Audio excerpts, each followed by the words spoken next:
এই তো চিংড়ি মাছ ভর্তা আমি খুব সুন্দর করে পাটাতে খুব সুন্দর করে ভালোভাবে পিষে নিয়েছি।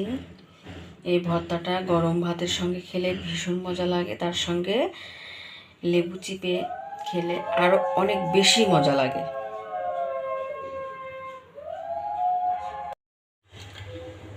এই তো চিংড়ি মাছ ভাজা আমার হয়ে গিয়েছে। আমি খুব সুন্দর করে চিংড়ি ভর্তা করব পাটাতে পিষে, তার জন্য আমি লাল লাল ব্রাউন কালার করে ভেজে নিয়েছি। এখন আমি পাটাতে পিষে এই তো আমি চিংড়ি মাছগুলো পাটাতে নিয়ে নিয়েছি। 2টা রসুনের কোয়া দিয়েছি, কাঁচা রসুনের কোয়া, এটা আমি দিব। এটা দিলে ভর্তাটা খুবই টেস্ট হয়, মজা হয়।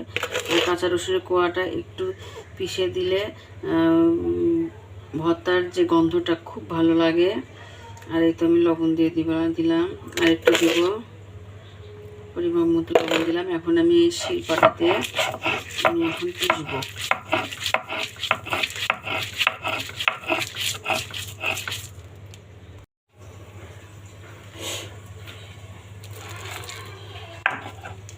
এই তো ভর্তাটা হয়ে গিয়েছে, আমি এখন তুলবো।